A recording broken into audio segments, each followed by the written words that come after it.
Good evening and welcome to this edition of VS Versus. That's a V and an S.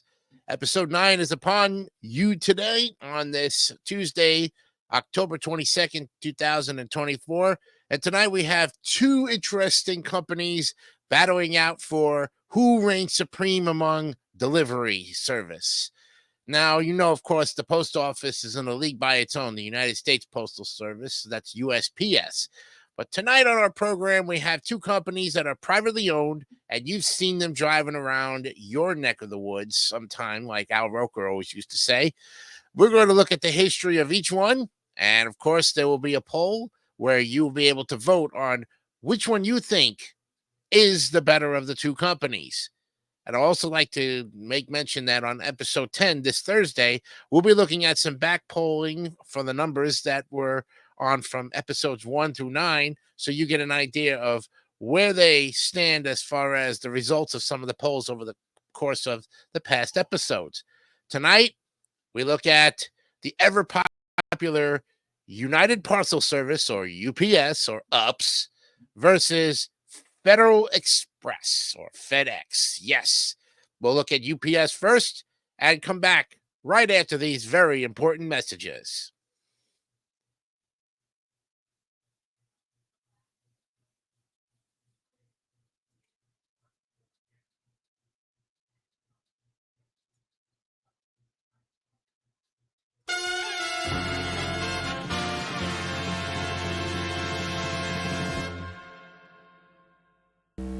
I'm Phil Rizzuto, announcing that the Money Store is now accepting loan applications from anywhere in New York State.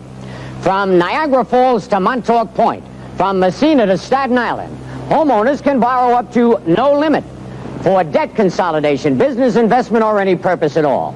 Long-term plans available. For information, call the Money Store toll-free.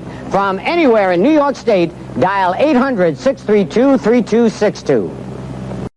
Inside Firestone's newest 721 radial are two belts of steel cord. In each cord, 10 strands of high-strength steel. 7 strands around 2, wrapped by 1. 721. Because it's a metric radial, it can use more air, so you use less gas. We call it the Fuel Fighter, designed to save you more gas than any steel-belted radial tire Firestone has ever built. Firestone's newest 721, the Fuel Fighter.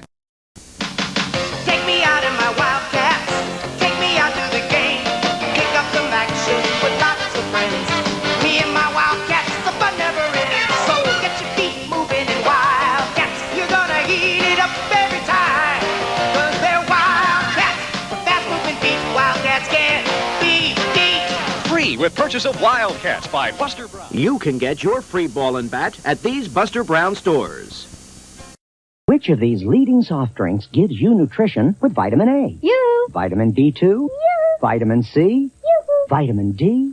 Yoo-hoo. Niacin? Yoo-hoo. Calcium? Yoo-hoo. Potassium? Yoo-hoo. Which soft drink gives you all that, is 99% caffeine-free, and tastes delicious? Yoo-hoo. Great taste with nutrition. Yoo-hoo chocolate drink, another delicious product from Yoo-hoo. Every day, America Online is making it easier for people to live, work, and play. Hey, Dan, ready for the game? I'm just finishing up here with my new kayaking friends. Kayaking friends on your computer? Yeah, I just got America Online. Sounds great. Listen, I can't go to the game today. What? I've got to send something for my mom's birthday. It's tomorrow. I'll then book plane tickets for our trip next week, and my kids got to go to the library to look up dinosaurs. Hey, we can take care of all that before we go. Yeah, right. Oh, with America Online. America Online can do all that? Yeah. How about sending your mom some nice flowers? All you do is click on Marketplace. We place an order. Call now for America Online, a new way to use your computer to communicate, have fun, and get instant news and information. Flowers are sent. Now let's access the online travel service. How long have you had this? About a week. And it's so easy. All you do is point and click. But how does it work? All you need is a computer and a regular phone line. They send you the software and give you 10 free hours to check it out. Call now for your free America Online Startup Kit and get free software and 10 free online hours. It's everything you need to get online. Plane tickets are ordered. Now, let's look up dinosaurs. What do you think? Compton's Encyclopedia or National Geographic? You get all that with America Online? Yeah, you can read Business Week online before it hits the newsstand. Update your stock portfolio every 15 minutes with PC Quote. You can even play fantasy football. Call now for 10 free hours of America Online and get instant access to the worlds of sports, finance, computing, and entertainment. Here come the dinosaurs. I saved you a trip to the library. That's great. Yeah, downloading is easy, too. You know, I can even send email on the internet. And of course, there's my personal favorite, live chat. That's how I met my new kayaking buddies. We'll check that out later, after the game. So how do you get America Online? Oh, well, that's easy, too. You just call their 800 number. I gotta check this out. Call 1-800-614-3434 now for your free America Online Startup Kit with free software and 10 free online hours. It's everything you need to get online. So call 1-800-614-3434. Blue. What's up? Well, actually, I could go for some chocolate. You're a Baldwin, right? Yeah? Which one? I'm Steven. Well, I would have expected better, Steven. Better what? Your performance. Go for some chocolate. I didn't believe for a second you were going to eat me. Really? Honestly, not your best work. All right, fine. I'll go back out here and try it again, all right? Blue? No blue aquí. Buddy? Go.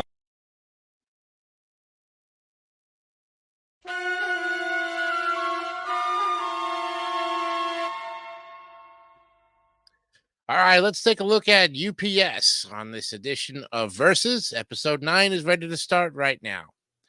August 28, 1907, James E. Casey founded the American Messenger Company with Claude Ryan in Seattle, Washington. Capitalized with $100 in debt, most deliveries at this time were made on foot and bicycles, and they were used for longer trips.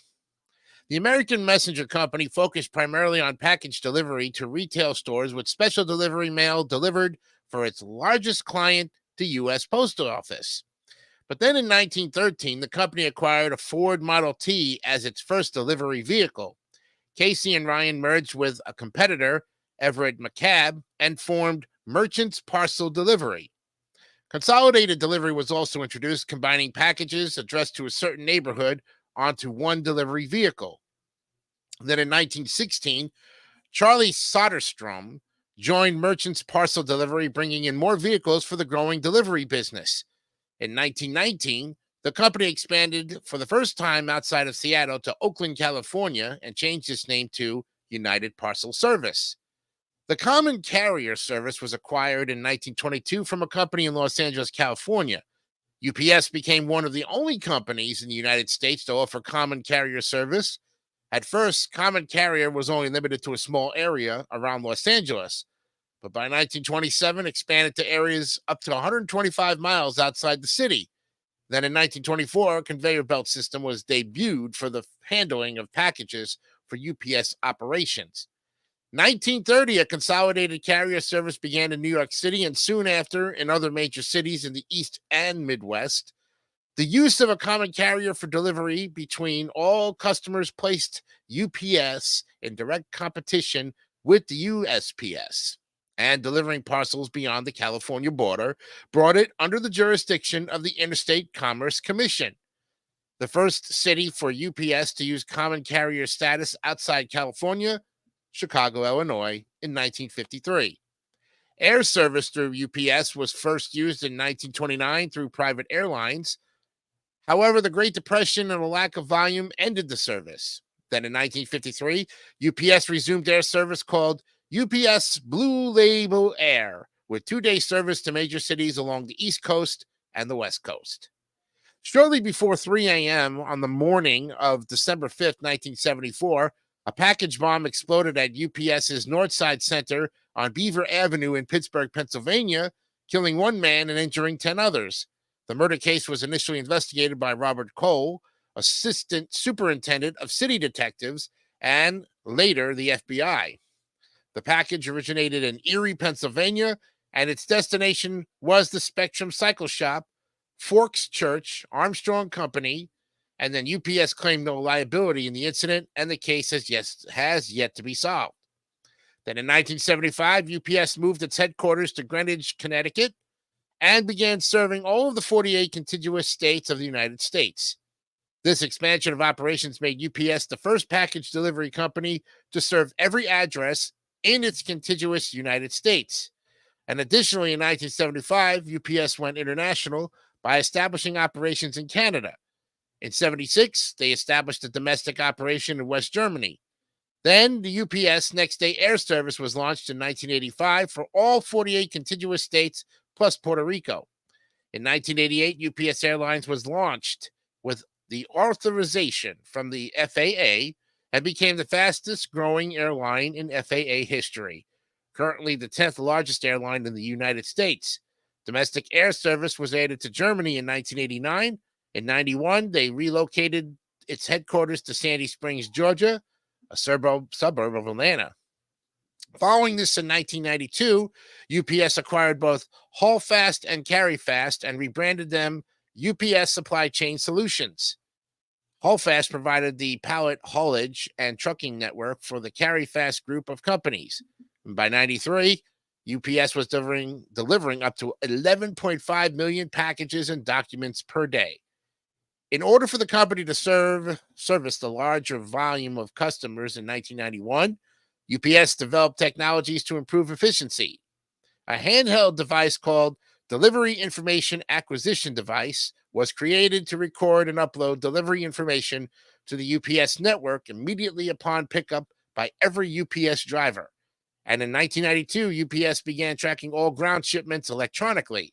In 94, UPS.com debuted and provided an interface to make what was primarily internal operational information available for customer access. After 27 years of providing this information, UPS chose to hide it again from most packages in 2021, and this information is no longer available on their consumer-facing website. Then in 95, UPS acquired Sonic Air to offer service parts, logistics, and compete with Choice Logistics. In the same year, they launched UPS Logistics Corp, or the group, to facilitate global supply chain management, services, and consulting for customer needs. In 97, a walkout by the 185,000 members of the Teamsters shut down UPS for 16 days. In 98, UPS Capital was established to enable companies to grow their business through a comprehensive menu of integrated financial services through UPS. And they also acquired Challenge Air in 99 to expand its operations in Latin America. November 10, 1999, UPS became a public company in the largest initial public offering of the 20th century. Now to 2001, they acquired Mailboxes, Etc. Inc., a franchise network of packing and shipping retail centers across the United States and Canada. In 2003, the company rebranded the Mailboxes, Etc. network as the UPS Store. 2004, they entered the heavyweight business with the purchase of Menlo Worldwide Forwarding, a former subsidiary of Menlo Worldwide, and UPS rebranded it as UPS Supply Chain Solutions. The purchase price was $150 million and the assumption of $110 million in long-term debt. August 5th of 2005, they announced that it has completed its acquisition of Less Than Truckload trucking company Overnight Transportation for $1.25 billion. And this was approved by the FTC and Overnight shareholders on August 4th of 2005. Now to April 28, 2006, Overnight officially became UPS Freight. In 2005, they offered nonstop delivery service between Guangzhou and the United States. On October 3rd, 2005, they completed the purchase of Lynx Express, one of the largest independent parcel carriers in the United Kingdom, for £55.5 million.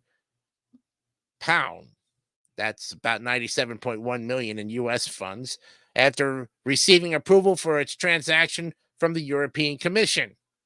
The first joint package car center operation in Dartford, Kent, was opened in 2006. August 28, 2007, UPS celebrated its 100th anniversary. All Nippon Airways, a Star Alliance member, and UPS formed a cargo alliance and code share to transport member cargo in 2008, same to an airline alliance. March 19, 2012, UPS announced that it intended to acquire TNT Express for $6.8 billion in a move to help expand its presence in European and Asian markets. However, the deal fell through in January of 2013 after it was announced that UPS had failed to obtain permission from the European Commission and, as such, had been blocked on competition grounds. February 2012, UPS acquired Brussels-based company Kila that provides e-commerce retailers the option to have goods delivered to a conventional retail location.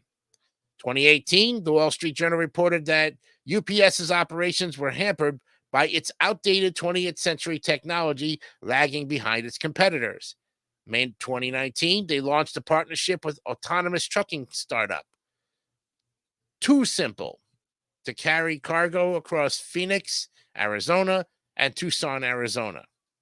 Then in October of 2019, they won the approval of the FAA to fly drones, and the certification will allow UPS to deliver healthcare supplies using a fleet of drones. Then on January 29th of 2020, UPS announced it was investing in UK startup Arrival and ordering 10,000 Generation 2 electric vehicles as a step towards a cleaner, more high-tech fleet. The deal runs from 2020 until 2024 and was reported to be worth more than $400 million. March of 2020, the company has appointed Carol Tomei to succeed David Abney as its chief executive officer. It was viewed as a move to steer the parcel delivery company through the turbulence of trade wars, technological disruption, and the risk of a pandemic-induced recession. March of 2020, they expand its autonomous trips with Too Simple by adding an extra route between Phoenix and El Paso. In 2021, they announced that it had agreed to sell UPS Freight, its less-than-truckload freight business, to TFI International, a Canadian transport and logistics company, for $800 million. 2021, after the COVID pandemic, they reported a 21% jump in their fourth quarter sales to $24.9 billion. And you can see that the rest is pretty much cut and dry as they go into happy returns from PayPal, Long Beach, California, the Bommy Group. Yep. And if you've been a worker there, you know what it's like. And they also cut 12,000 jobs in January of this year and a mandate that staff return to the office 5 days a week. And that was due to the pandemic. There you have it, folks. UPS, the history in a nutshell. We'll be back with a look at Federal Express when we return to episode number 9 of Versus right after this.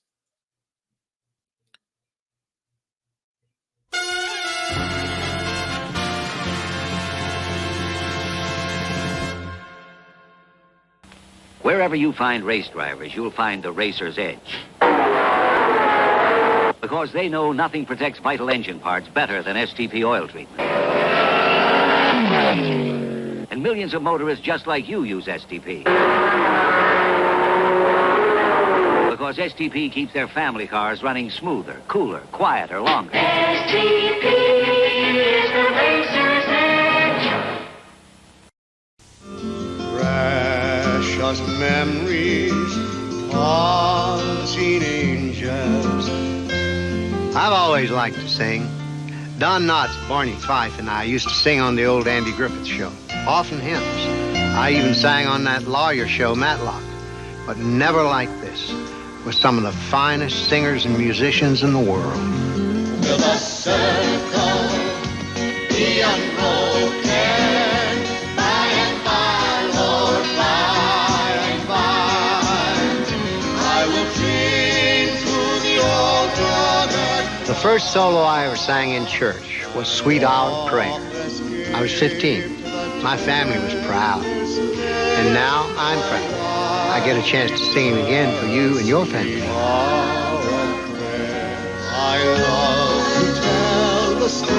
There are 33 beautiful old-time hymns on this album, and they are precious memories. I hope you'll let me, all of us on our album, share them with you. To order, call 1-800-982-4300, 1-800-982-4300, or mail $12.98 for 2 records or 2 cassettes, $16.98 for long play CD to Andy Griffith. Box 12107, Department 10, Memphis, Tennessee, 38182. Enjoy 33 Andy Griffith favorites. Call 1-800-982-4300. Making things look like. What is that? Making things look like great. Light Bright, the toy that lets you create beautiful pictures with light. Light bright, making things look like. Work with colorful pegs that glow with light, light bulb not included. Make people, animals, things, and with refills, Bugs Bunny or Bozo the Clown. Light bright, making things look like. You can make lots of pretty pictures with Light Bright from Hasbro.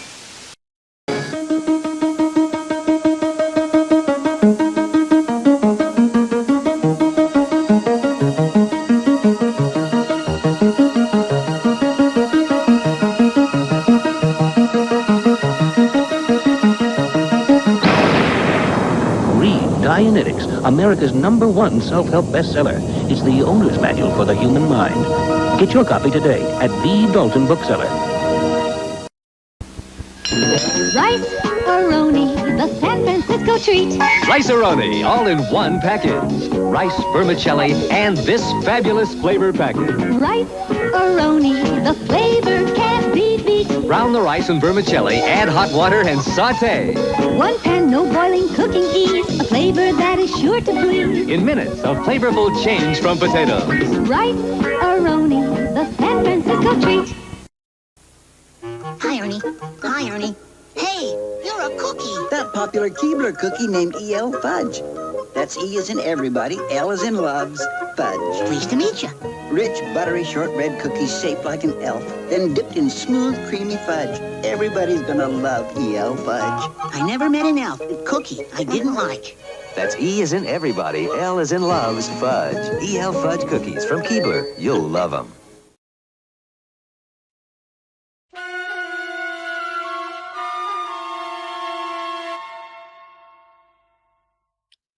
Federal Express, the company was founded in Little Rock, Arkansas in 1971 as Federal Express Corporation by Frederick W. Smith, a graduate of Yale University.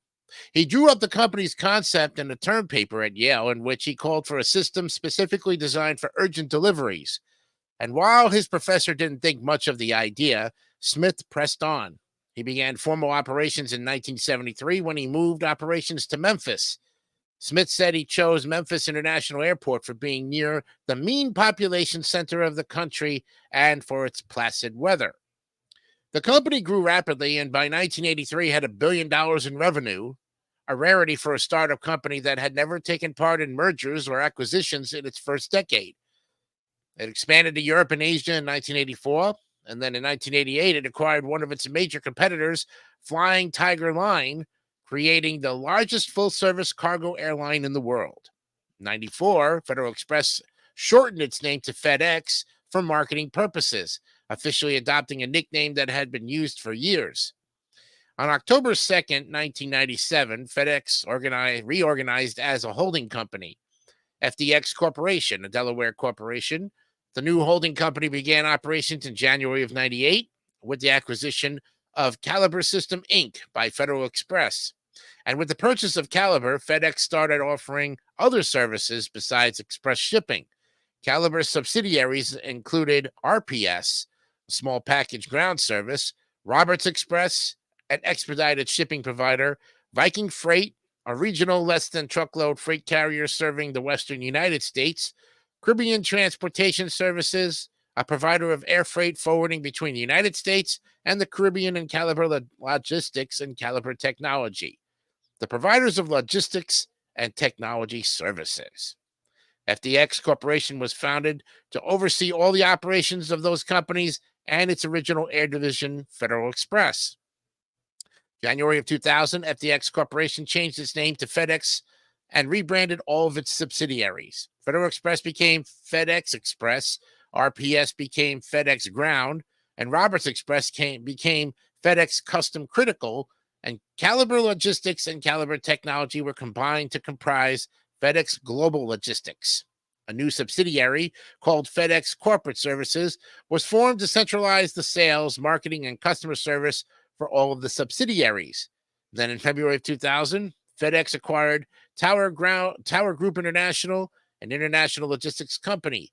FedEx also acquired World Tariff, a customs duty and tax information company. Tower Group and World Tariff were rebranded to form FedEx Trade Networks. FedEx Corp acquired privately held Kinko's Inc. in February of 2004 and rebranded it FedEx Kinko's. The acquisition was made to expand FedEx's retail access to the general public. After the acquisition, all FedEx Kinko's locations offered only FedEx shipping. And then in June of 2008, FedEx announced that they would be dropping the Kinko's name from their ship centers. FedEx Kinko's would now be called FedEx Office. September of 2004, FedEx acquired Parcel Direct, a parcel consolidator, and rebranded it FedEx Smart Post. To 2015, the FedEx acquired the rival firm TNT Express for £4.4 billion. as it looked to expand their operations in Europe. February 2016, they announced the launch of FedEx Cares, a global giving platform, and committed to invest $200 million to strengthen more than 200 communities by 2020. March of 2018, they announced the acquisition of P2P Mailing Limited, a last mile delivery service for £92 million to expand their portfolio. June of 2019, FedEx announced they would not be renewing their $850 million contract with Amazon for the company's U.S. domestic express delivery business. Amazon accounted for 1.3% of 2018 revenues, and in August of 2019, FedEx announced the termination of ground deliveries for Amazon as well. In December of 2020, FedEx acquired ShopRunner, an e-commerce platform. March 29, 2022, founder Frederick W. Smith announced he would be retiring as CEO and become executive chairman effective June 1st, 2022. The company named Raj Subramaniam, FedEx's current president and COO, as Smith's successor. And there you have it, friends. FedEx, the history. Now it's up to you to decide who goes and reigns supreme. Will it be UPS or will it be FedEx? Only you can decide in the polls, so please vote and vote confidentially. We'll tally up those scores over the course of the next couple of weeks. Next episode, we'll look at some of the back episodes to see the numbers that you had basically voted on for Coke versus Pepsi, McDonald's versus Burger King, and all the goodies from the first 10 episodes.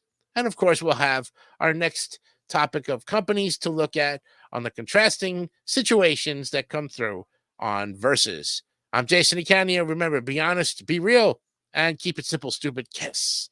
Have a good night, and we'll see you on Thursday. Till then, bye for